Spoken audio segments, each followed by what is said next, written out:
So a good almost Purim to everyone.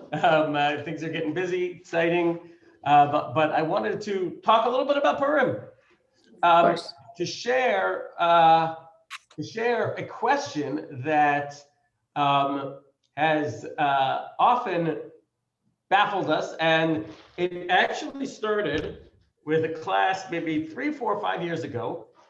We've been learning together for some time that Miriam was in, and a question that Miriam raised about a fascinating part of the story that we don't necessarily think about, and we're going to see a couple of different aspects of it and see how this plays out. And that is the seeming glorification of violence.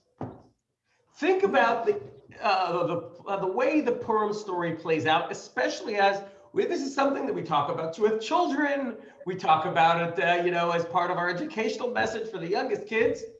And if you look at the story, there is, I would say, an arc.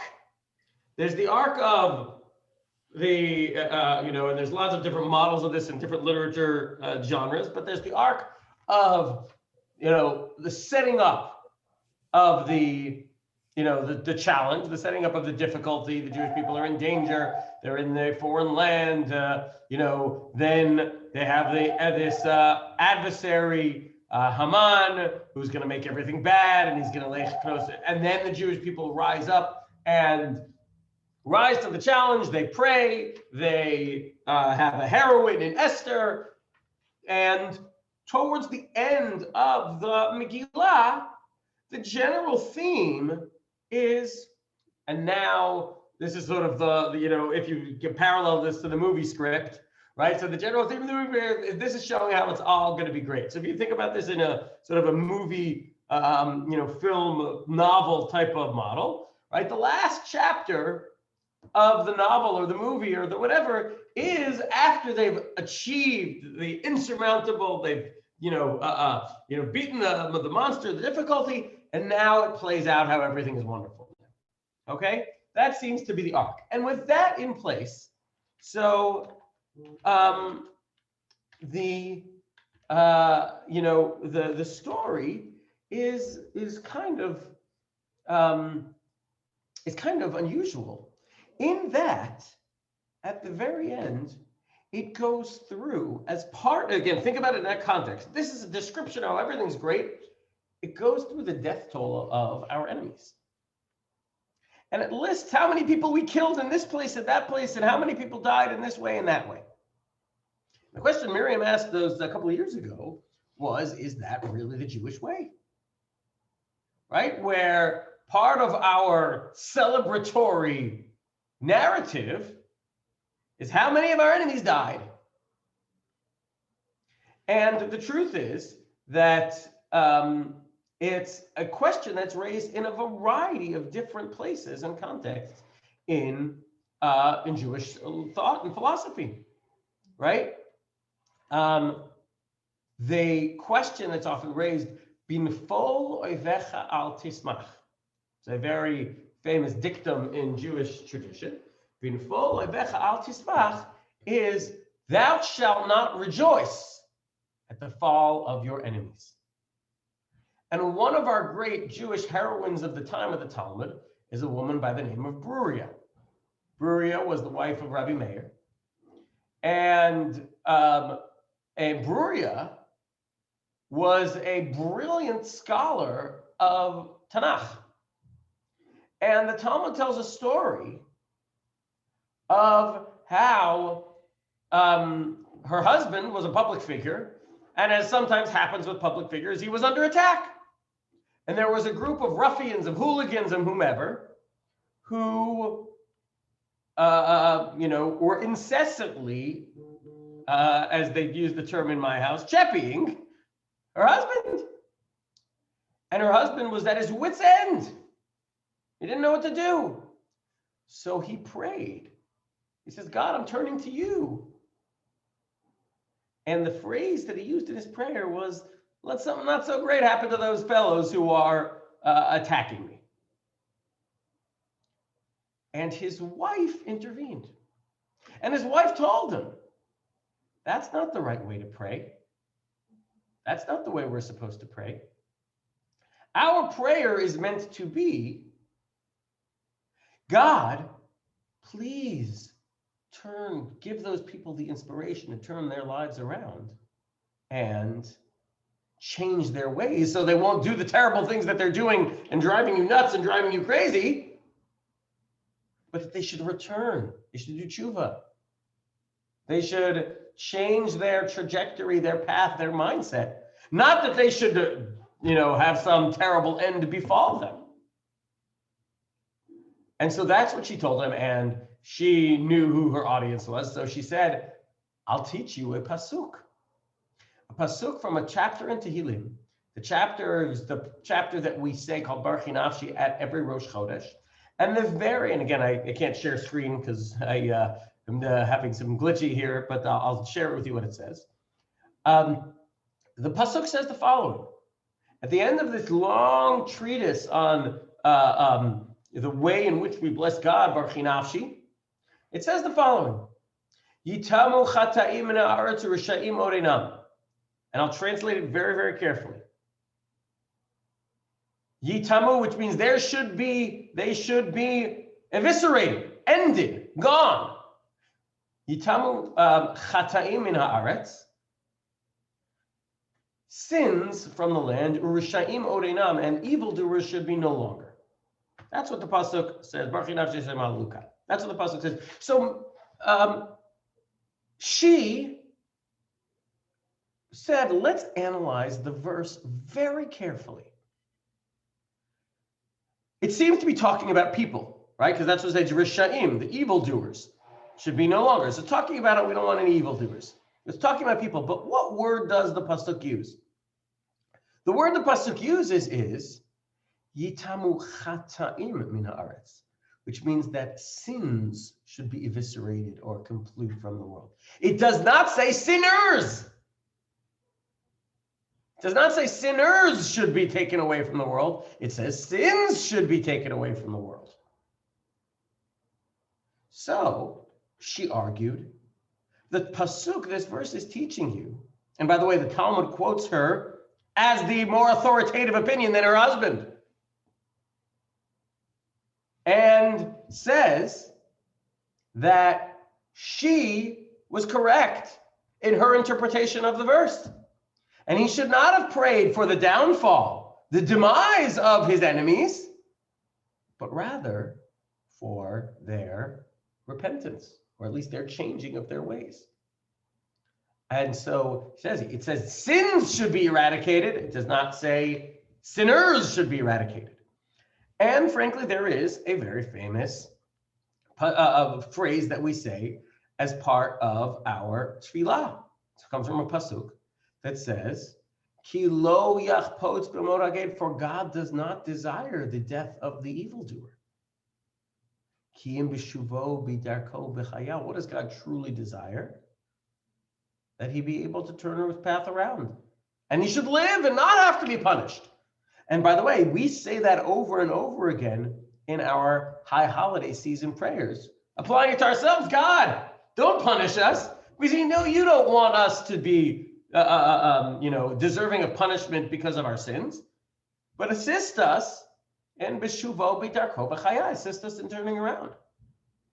So how exactly do we balance on one hand, this concept that binfol oivecha al tismach, that you should not rejoice in the downfall of your enemies, and this seemingly celebration of the downfall of our enemies. Purim, by the way, is just a microcosm of that. We spent time a couple of weeks ago talking about this. Think about the Exodus from Egypt, right? The Torah goes in excruciating, incredible detail about 10 plagues. And by the way, in the Seder, we go over those 10 plagues. And we talk about how there weren't just 10, there were up to 250, hundreds of plagues against the Egyptians. And by the way, we say, because it says, that God says any of the evil that was put upon Egyptians, it won't do to us. So the more evil they get, the more we don't. That could be part of it. But it's a really interesting question to grapple with. What are the approaches we're meant to take to our enemies? Now, what we're not going to talk about is the question of if you label someone as an enemy, right? That's a separate question. If let's say there's somebody whose actions are ambiguous or are not very helpful, but are they an enemy?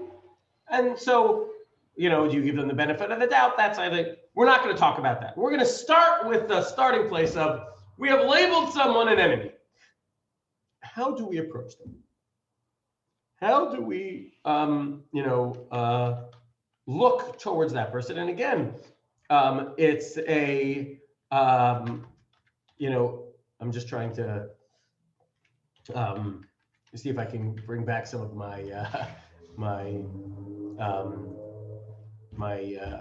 tech capability here while I'm talking. But that's a really, really difficult thing. How do we balance that? By the way, the famous dipping of the wine that we do on Seder night, that's often described as part of this narrative of Nebuch, our enemies, they were hurting. So we drip a little piece of blood to a little piece of wine, a drip of wine, when we talk about the plagues that happened to them, to show that we don't, that we are not callous to the pain that was caused even to those who are our mortal enemies. That's the story that we generally tell. I'm not aware, by the way, of any source that actually quotes that perspective. In fact, there's a Meiri, I believe, that suggests that it's the opposite. That we dip wine out of our cup because we say, this is what happened to those guys, and you should even dip more. They were so terrible. That he quotes that perspective. So I'm not 100% sure where that comes from, that we dip our wine in solidarity with the pain of the Egyptians. But that's definitely a narrative that has, become ubiquitous in our in our education to kids, and we say at the Seder table, etc. But the question that we deal with is, how do we balance this? And let me flesh it out a little bit more, because at the end of the day, we are humans and we have human emotions. And part of that human emotion is that when someone does wrong to you, you're hurt. And you don't want to live in a world where someone can hurt you and, no problem. That's, by the way, just to switch to a different, thought process, that's the rationale behind turning the other cheek, right? When somebody hits you, turn the other cheek, let him hit you again. Because you should be so inured to that desire for, revenge. But we believe in schar v'onesh, right? We believe in that there is this, we don't understand it all the time or almost any of the time, but there is this, we realize there's theodicy, there is why the righteous hurt and the wicked prosper.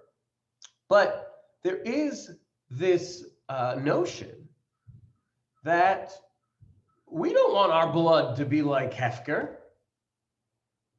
And when we studied together the parsha of the 10 plagues, we showed the Sforno's approach, who looked at that and said, we don't want the downfall of the Egyptians. We don't want to get rid of them. We want to give them some tough love so they wake up and follow the right path. But Rashi and Ramban said, no, this is God showing us this sense of divine justice in the world. And they got to such a place of evil that sense of divine justice says they don't even have free will anymore. So God is going to harden Paro's heart because they need to get their just desserts. So it's really an interesting question of how we see this. Again, Purim is just an example of that. I want to share with you a short essay. And again, let's see if I can,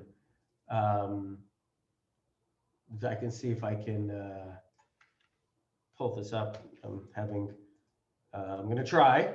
It's an English essay that is perhaps the best place to start, which is the blessing of the Lama Shinim. We have a daily prayer we call Shmona Esrei, 18 brachot, even though there are 19. Why are there 19? Because an additional blessing was added. What was that additional blessing? It was called V'lamal Shinim. V'lamal Shinim is known as the Birkat Haminim, the Bracha against heretics. Now, that's, well, the heretic is actually probably not the right example, like the right, heretic is not probably the right translation. But the idea was there were enemies of the Jewish people who rose up against the established Jewish community, and there was this sense of a prayer to deal with them. So let's try and see a little bit about its background. Let me see if this works.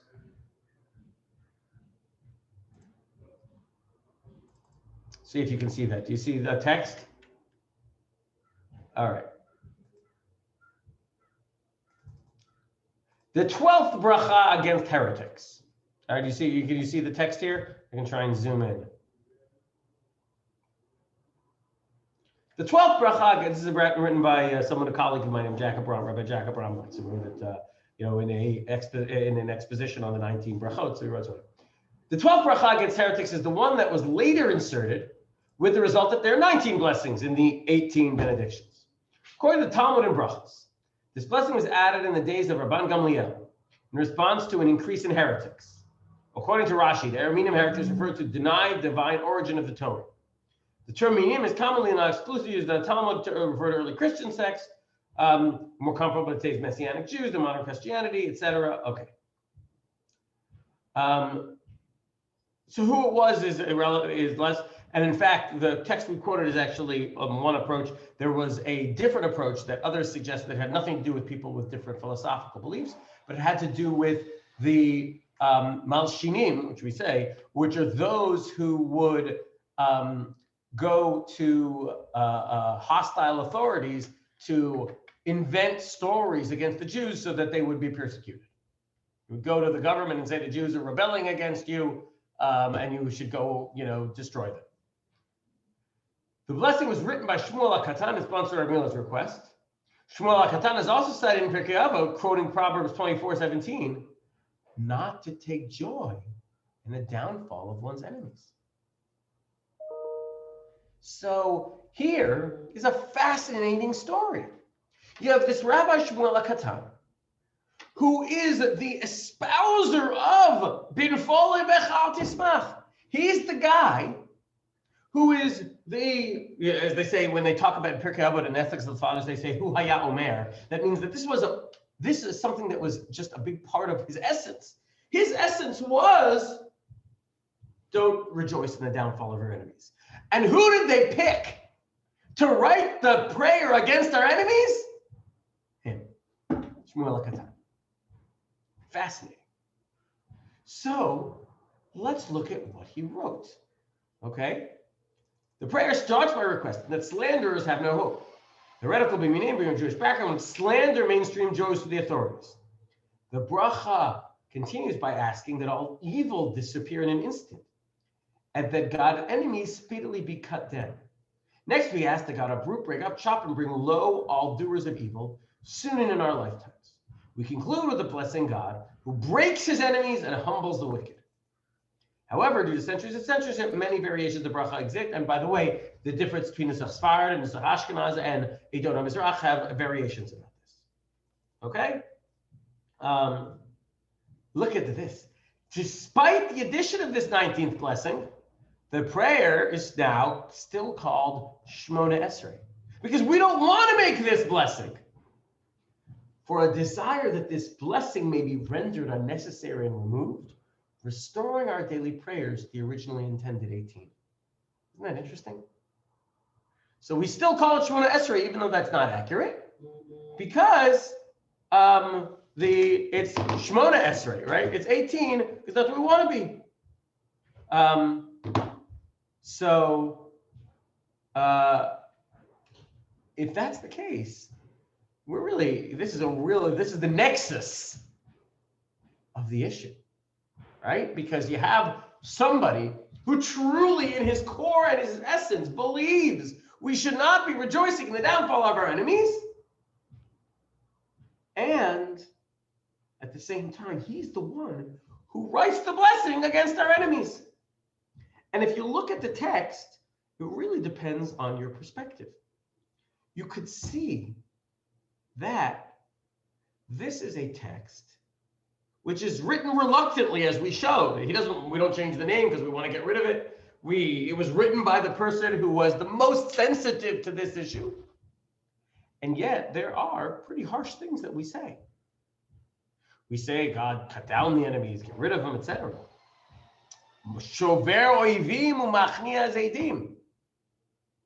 So you could see this blessing as a very violent blessing. But let's actually take a closer look, because it may share a couple of nuances that may change a little bit of our perspective. Okay, so let me just see if I can bring it up here. Again, just trying to deal on the fly with, let's see if I can hear, let's see.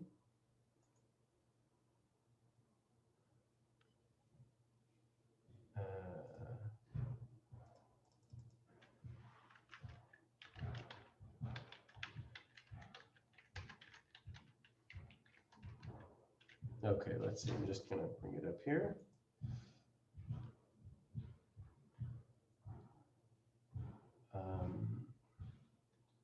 Let's just try and get, I'm just trying to get the, but what I'm going to try and look for is what exactly are we requesting when we deal with our, our enemies. So, there we go. Okay, here, day, Shachrit, Amida. Okay, against enemies. Okay, let's see here.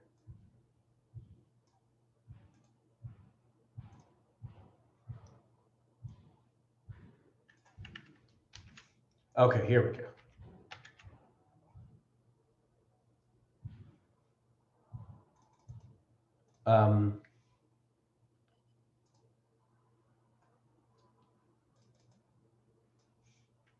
Let's see here. Okay, share screen. Sorry, take a second. All right, screen 30. Okay. Let there be no hope for informers. So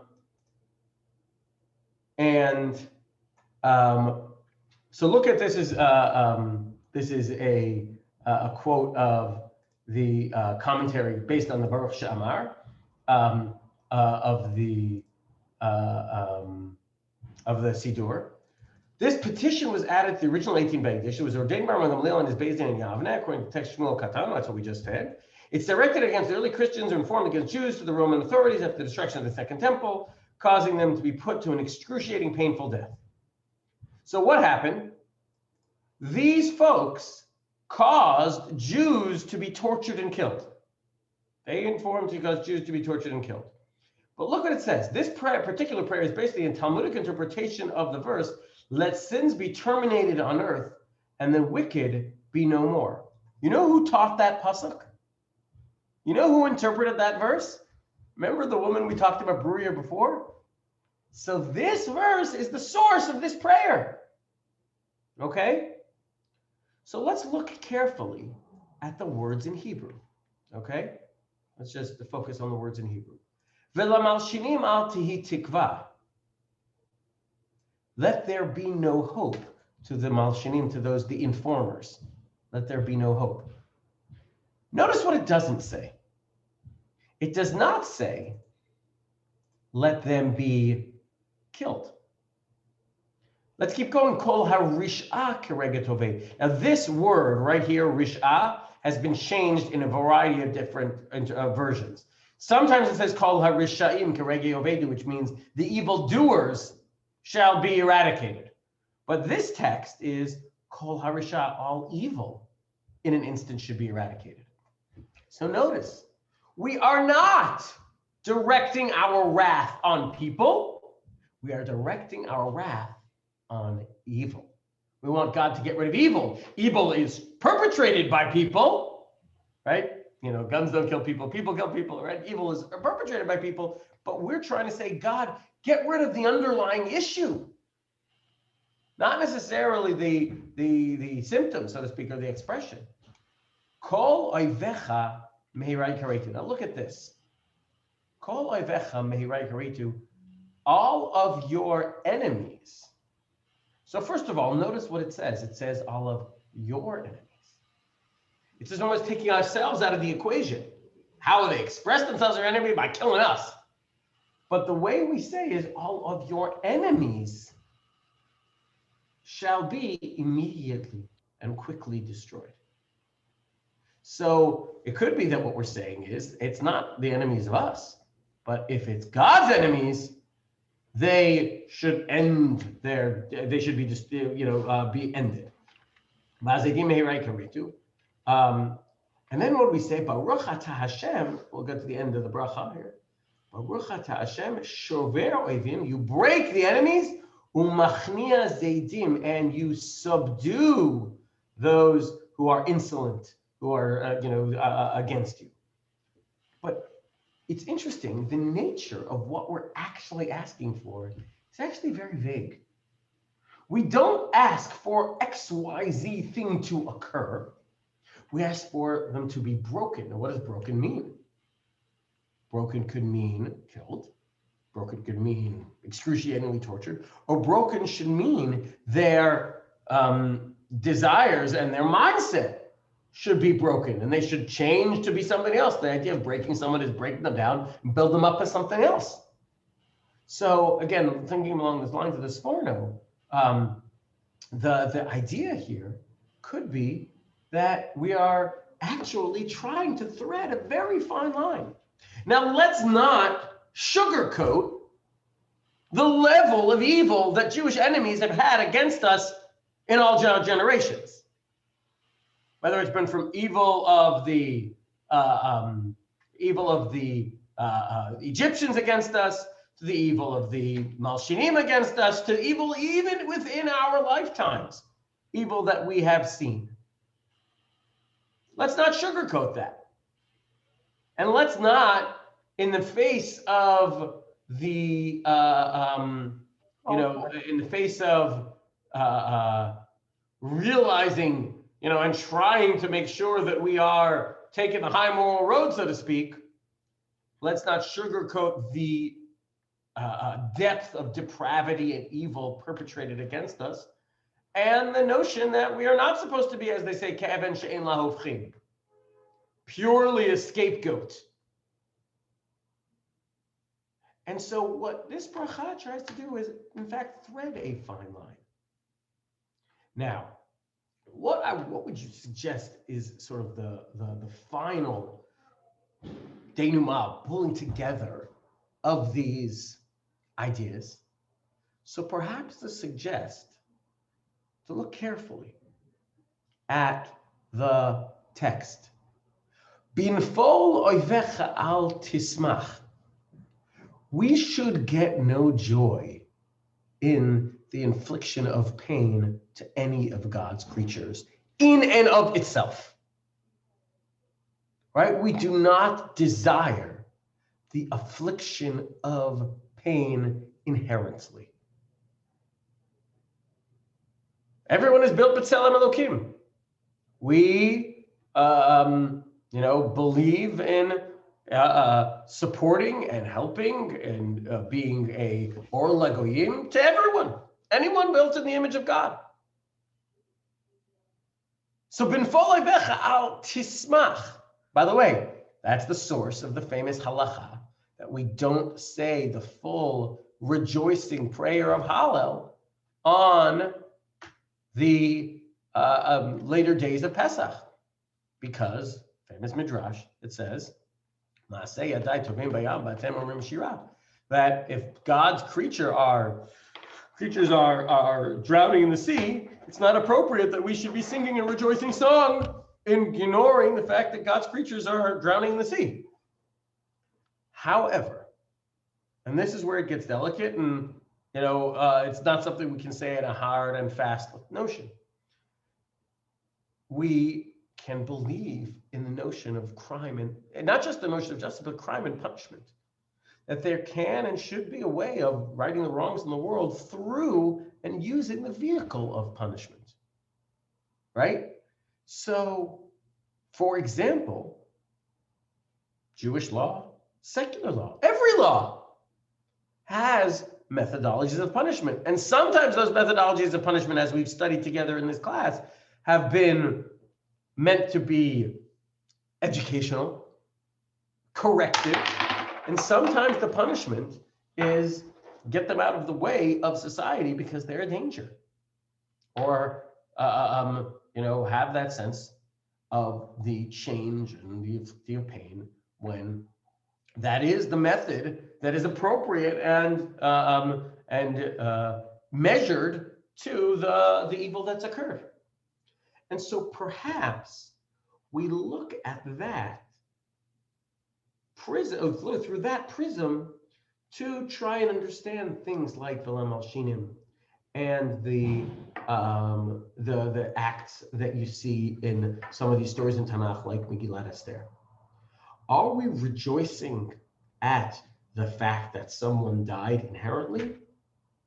Or are we rejoicing about the bigger picture of the fact there was a salvation? And being what they planned against us, or in many cases in Jewish history, what they perpetrated against us, we're not going, right? So we're not going to hold back from acting in kind. Now, again, this is a very delicate thing, and I'm not advocating this approach as an overall philosophy, but to try and understand that perhaps that's the case. That's what plays out in so much of, I would say, the violent episodes of Jewish history and Tanakh.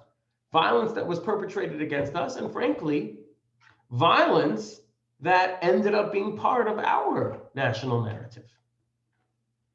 The idea of having an army that is going to have offensive and, I would say, lethal capability is something that we don't ignore. Oh, we should never have an army that has lethal capability because we might hurt somebody who's trying to hurt us. We do, and we have laws, and we have even punitive laws, because it's not been full like Vecha al tisma. We're not rejoicing specifically, but we want that evil to be broken. And we're going to do and recognize that it's important to do what it takes to break that evil. And so that's, I think, part of what's going on in this bracha, part of what's going on in the story of the Megillah. Again, you have to start by realizing that just because we have to have that sense of national confidence and pride, that it shouldn't be no big deal to just attack the Jewish people. We must balance it with the fundamental morality that we believe in as part of our enduring values, including bin fol levecha al tismach, and not wanting to glorify or perpetuate wanton, gratuitous violence. And again, all I'm sharing really is that it's a very delicate line to thread that somehow has both Bruria's lesson and also has the bracha of Malshinim and the bracha and the story of Purim that includes realizing that we rejoice over a military victory and there were casualties of that military victory. We're not rejoicing per se over the destruction and the pain that came to the people who dealt with it, but we are trying to see this in a broader context of a Jewish triumph. Now, this is often raised in the story of the mother of Sisera. Right, the story of the mother of Sisera is read in the Haftorah for Parshat Beshalach, and it's most famous known for the halacha of the number of shofar blasts that we blow on Yom Kippur, on Rosh Hashanah. What's the story of the mother of Sisera? So interestingly, and especially if you look at the extra, the approaches of the Midrashim, the mother of Sisera turned from one end of the spectrum to the other very quickly. See, the mother of Sisera was the mother of this general, and this general had been the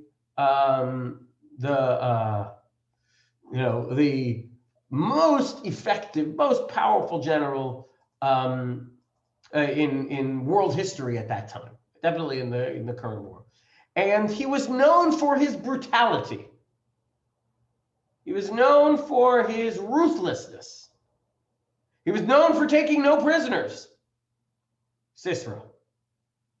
And he set his sights on those insolent Jews, led by a general named Barak and a leader by the name of Devorah. Right? Devorah Shanaviyah. What happened? Sisera attacked the Jews, thinking that this would be an easy dispatch, boom, boom, boom, told his mom, hey, I'll be back in a couple of hours with yet another trophy of my military prowess and with souvenirs of the people who I destroyed, and with stories to regale you of my, violent exploits. And he says, Mom, just wait here by the window. I'll be back soon. Because he felt like this was going to be another group that he'd easily dispatch. As we know from the story in the book of Joshua, it didn't happen that way. I'm sorry, the book of Shoftim, didn't happen that way. And through a miraculous intervention, a small ragtag band of soldiers under Barak were able to defeat Sisera and his enemies and his armies. And Sisera himself escaped the battlefield, ran to a tent of a woman named Yael, and she finished the job. That's the story of Yael and Sisera. After this great victory that allowed the Jewish people to break off the yoke of that Sisera's army represented, controlling them, and have decades upon decades of peace and tranquility under Jewish sovereignty that followed. So Dvorah sings a song similar to Az Yashir, which is why, by the way, we sing that song as the Haftorah for Parshat Beshalach. And she sings a song detailing all of the events of the story. And she then finishes by the story of the mother of Sisera. Remember, he said, hey, Mom, I'll be back soon after I finish this battle. So she